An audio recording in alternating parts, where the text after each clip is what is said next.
say skank, ho, that's the way you make me feel, 'cause I see you no more. Skank, mile walking home, that's the way you make me feel, 'cause I can't see you no more.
Can you say skank, my love I can hold, that's the way you make me feel, 'cause I can't see you no more. Skank, my love I can hold, that's the way you make me feel, 'cause I can't see you no more. Good morning, everyone. That big video from yesterday I took down completely because the video was very poor quality and it rambled too much, and I wanted to get right to the point today. The little animals will be along, and I'm early this morning. The air quality is unbelievably poor. I guess they say it's wildfires that are in Canada, but the air smells really, really industrial and heavy and thick. And it is bothering my lungs a little bit, but I'm gonna do this anyway, as I wanted to replace that video, at least this portion of it. I wanted to replace the portion of the Vietnamese Buddhist fellow who was a farmer that came to faith in Jesus Christ in a most amazing way. Well, and I got a chance to see him in person at Believers Chapel years ago. I think it was 1995, maybe, somewhere in there. 90s, yeah, 95, I would have to say. Could have been 93. But yeah, here's the thing. Pastor Paul, who I have mentioned before, was a university professor of anthropology. Okay. He went to California back in the 60s when the hippie movement was going after Jesus, and they were just, well, thank God they were loving the Lord and they were leading folks to Christ. But the media made a big deal out of it, as they like to do, to stop something from happening. And Pastor Paul Wagner went out to take a look and see for himself exactly what was going on, and to explain to them anthropology and probably put a damper on their situation. But what he found out was what they were doing was real, and what they had was real and authentic. And once he was filled with God's Holy Spirit, he literally, as we all are, become a different person. We're the same outsides, and we're the same physical soul, but our entire innards has somehow been altered in a way that that puts us in line with the Bible, puts us in line with God, puts us in line with the Holy Spirit. And it's wow. Well, I guess Fuzzy's up this morning. He'll be back. Now, something made a funny noise yesterday during that uh, video that I've never heard before. A strange noise. So I did save for posterity's sake that entire 52-minute video, even though the quality is bad. Simply one of the main reasons because of that strange bird noise. So I don't know if you've heard it or seen it. I think 5 people watched some of it, but I doubt anybody ever got to the part that I'm talking about. Here's what I wanted to say. That Vietnamese fellow who was a farmer by trait, that was what he was in Vietnam.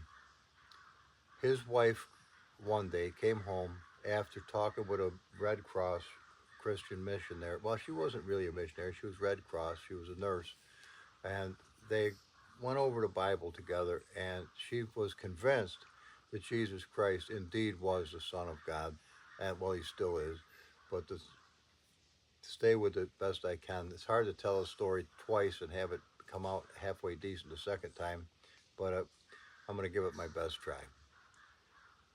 She was convinced that Jesus Christ, by the scripture, was exactly who he said he was, and she received the Lord as her Savior. Now, she came home to her husband, as I told you, who was a farmer, uh, and he, of course, the whole family was Buddhist up until this point. He took such a dim view and refused to have anything to do with Jesus and the God of the Bible. It was total blasphemy to go against Buddha in his eyes, and he took a bamboo stick and he beat her very, very severely. So much so that the next day when she went out to do her chores, regardless of being beaten, her neighbors were commenting, "Oh my God, what happened to you?" And she said, "My husband beat me because I came home and told him about Jesus." And of course, general consensus would be that they were not overjoyed with what that man did. Well, it wasn't so much that they weren't overjoyed, but God was not overjoyed either. The man, I would say within a 3-day span, somewhere in there, I mean, the household kind of settled in as she did her best she could, even though she was wounded severely from being beaten so bad. She wouldn't leave her husband because that was not what they do. She was there, good, bad, or indifferent. He was out working the rice paddies as he normally would, and bammo, he gets hit with a widowmaker heart attack. Face plant into the water, into the rice paddy. A couple other workers see this go down, and they didn't understand what happened. They looked around for snipers. This was Vietnam. It was after the war, of course, but nevertheless, the memories last a long time. And no, they never heard a report of a rifle, so they ran over as fast as they could, but get a hold of the guy. I mean, he wasn't that heavy. They're not very heavy people. They're not very big people over. At least he wasn't. They drag him up on the solid shore, and he was completely dead. So they put him in a cart and took him up to the barn and put him in the barn and covered him over with a tarpaulin. And of course, they told the wife, and she just went into extreme mourning. And she knew nobody that could help her other than a couple of friends, and then that missionary, or not the missionary, but the Red Cross lady. So she went down there, and she was completely disheveled and explained the situation. And that evening, they got together, several Christians, and there may have been a pastor, I don't know. But they prayed and they interceded to God for the soul of her husband, who was now past rigor mortis. He was as dead as they get. And it was hot. Well, Vietnam is quite hot and moist, so the body's not going to stay good for too long. Well, that's the story on Earth. Now let me tell you the story of the farmer. The farmer's doing his chores, he's doing his normal thing, and he's rehearsing this whole thing in his mind, and all of a sudden, bam. It's like the earth opened up underneath him and he fell straight down. Now he's aware that he's falling, and he's aware that he's alive. Pardon me. This is the mosquito hour. That's why I'm dressed like I am. Not that I can hide from them by being in camouflage, but at least it's a one-piece unit, and they can't sneak in and get me like they did yesterday. Ah, good, a dragonfly. Okay, oh, come on, more dragonflies. Anyway, he's fallen, and it's dark, but he knows he's fallen. He can tell that, and he can tell he's alive, but what's going on, he does not know. Well, he starts to hear noises, voices, and, pardon me, Fuzzy's hungry.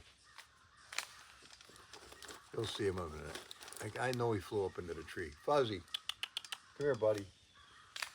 Go get him. He'll go.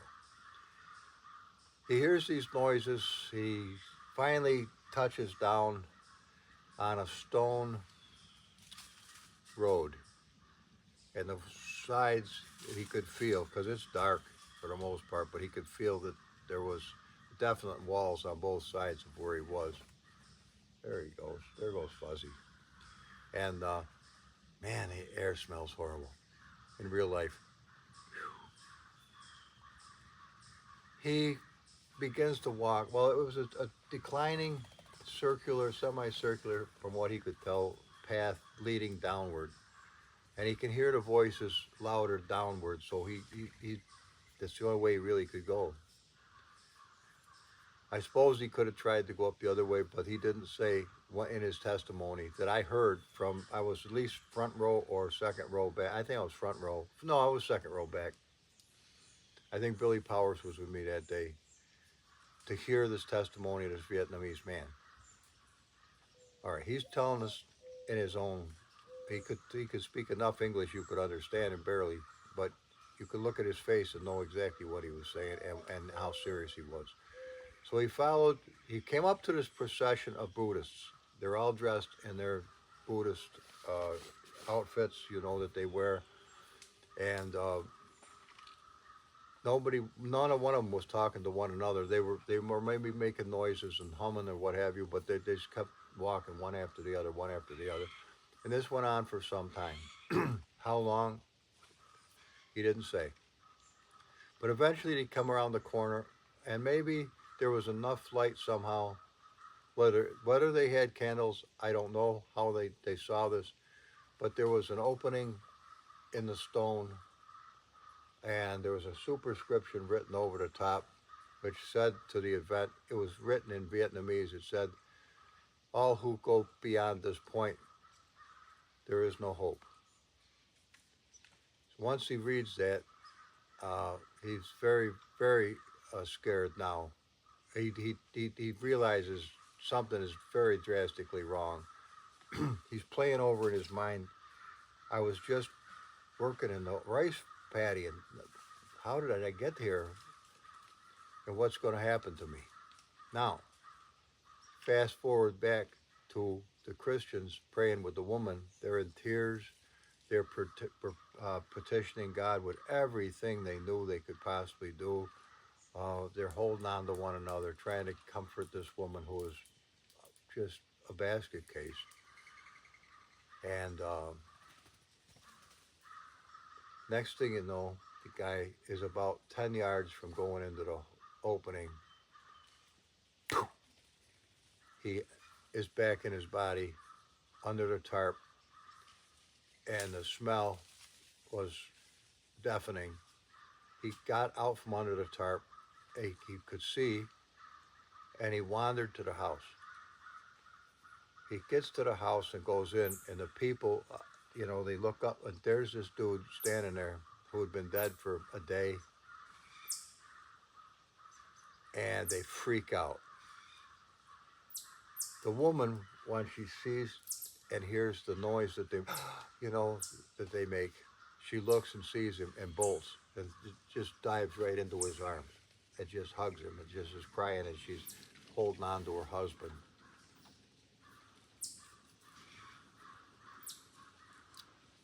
And he looked at her and he said, I wasn't a bit sorry for what I did to you when I did it, but I'm sorry now. And I don't ever want to go back to where I just was. What do I need to do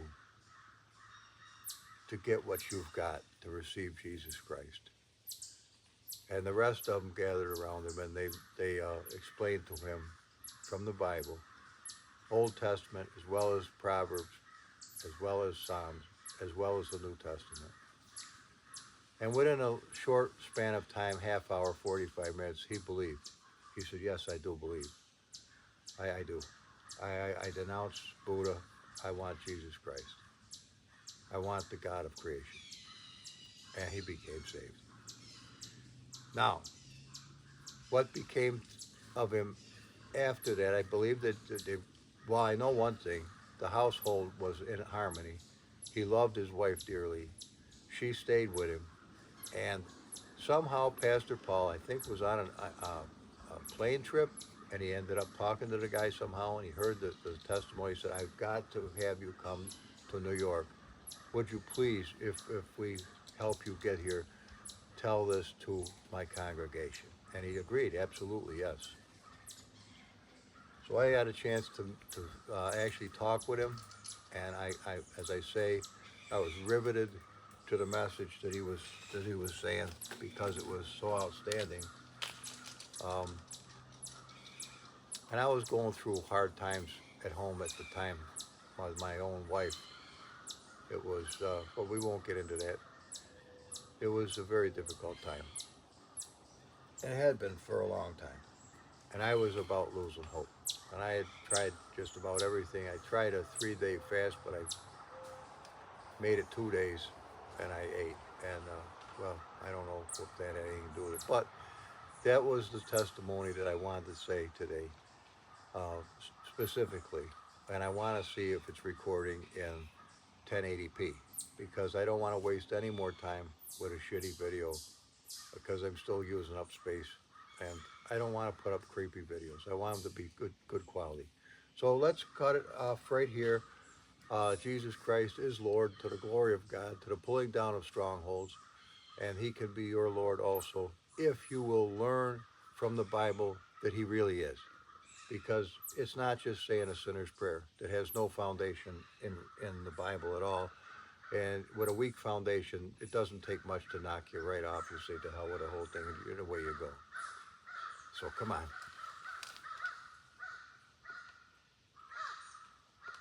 You guys coming to breakfast? What's going on here? Come on, Big Bird. There's the squirrels. They're coming. Now, I've got this set up today so you can see if the deer comes. There's the good deer. There she is. Oh, sweetie heart. Oh, sweetie heart. I wish you had got here when I had the film going. There she is, though. There she is. Let's see if I can get any closer. There we are. Oh, she'll come back. You'll get a chance to see her. Because I was going to put some peanuts up there for her, but she's right around the corner, and she was listening to me talk to her. But I think she'll come back in. So let's see. And the video did come out nice and clear and crisp. So, well, what would I talk to you about now? Now I'm completely unshoveled. Well, the strange air in New York was really strange yesterday. At 2 o'clock in the afternoon, it was orange. The sky was orange, and it was dark. It was very strange. It was a very dark time. Almost like it was not quite as dark as it got with the eclipse on April 8th or whatever it was, 3 years ago. That was really an amazing thing and that's a whole other story. But yesterday the air quality didn't smell as bad as it does today. And apparently it's caused from severe forest fires way in the north of Canada. Way where apparently people really don't live too much, I guess. Makes you wonder, don't it? There goes Fuzzy. Fuzzy, you got one? All right, there she is. Okay, well, see, something about the tone of my voice. Um, I think that they know, one, that no, I'm not going to hurt her, and I won't. I'm not going to hunt deer this year. Certainly never on my own land again. If as convenient as it is for me to just go up on my land to hunt with a bow, then I just have to drag them down, and they're heavy. Let me tell you something. You get a decent sized deer, those rascals are heavy. You could want like 172 pounds. You can get 200 pounders, but I never did. I usually tried to get the smaller ones. They were tender and good eating, but it does put a serious fuck to your innards too. I mean, it just is a shitty thing to do. I don't know why. I guess I don't know. It just bothers me. So that's the end of that nonsense. But I'll tell you this one tale. I think it was my first year deer hunting. I just passed my hunter safety course for bow, and yeah, I did that in the springtime, and then I practiced all summer long. And I was in June. I walked up on the hill, and there were two fawns sitting, as they do on the ground with their little legs crossed, and they're just looking at me. And I go, "Oh shit! I'm in great jeopardy right now. If their mother comes when I'm this close to these two, she's gonna kill me." So I said, "Guys, just sit down, relax, and enjoy yourself."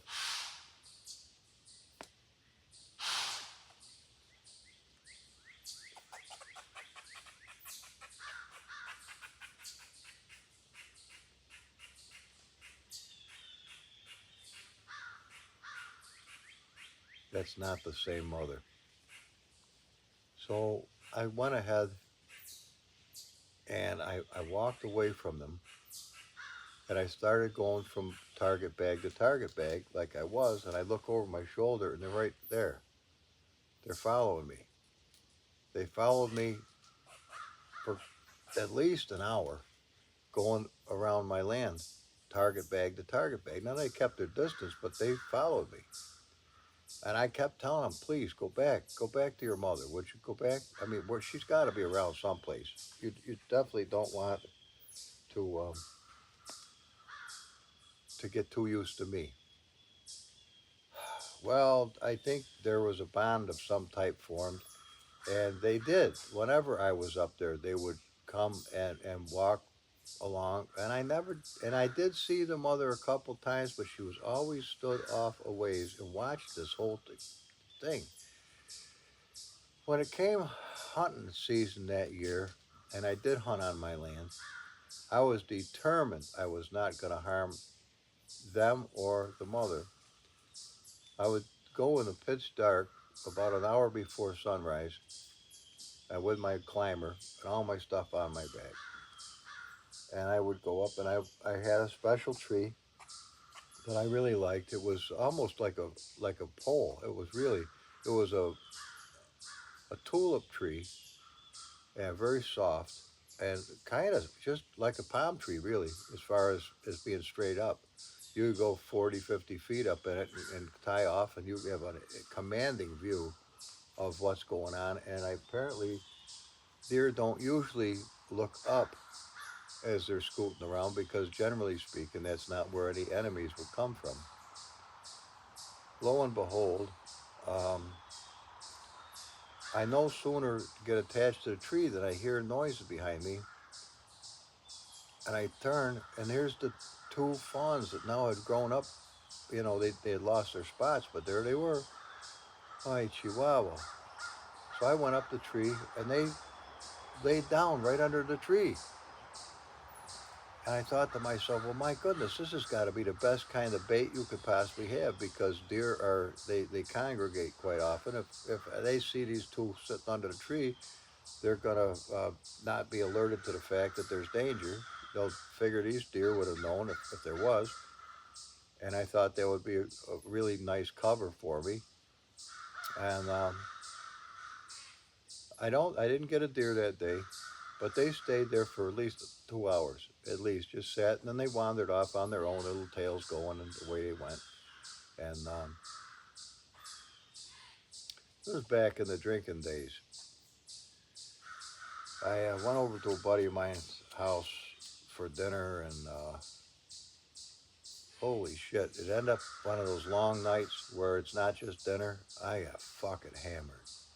I mean, fucking hammered. Yeah, but the next day I was supposed to go hunting. So I was so fucked up.